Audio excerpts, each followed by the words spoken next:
Un esmu dzirdējusi ļoti daudz dažādus pamatojumus, kāpēc tomēr pakāpeniska adaptācija nestrādā, bet patiesībā, kad es dzirdu šos pamatojumus, es dzirdu apakšā to, ka nav saprasts īsti, kas ir pakāpeniska adaptācija. Un šobrīd arī ir šī iniciatīva, kurā es iesaistos, un tas nav no manas puses nekas ļauns, lai kaut kādā veidā pateiktu, ka pedagogi ir slikti un nedara savu darbu, bet patiešām šīs iniciatīvas mērķis ir tas, lai vienotas ir šīs vadlīnijas, jo lielākoties tāpēc, ka nav skaidrs īsti, kā tas notiek, vai tiešām tagad vecāki pusgadu nāks līdz savam bērnam. Nē,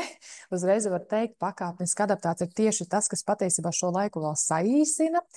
nevis pagarina, un kā tagad būs, tagad citi bērni sāks raudāt, ja būs cits vecāks. Arī nē, ja citi bērni raud, viņiem nav noritējusi šī adaptācija, un visbiežāk tie bērni, kuri saraudās, ir tie,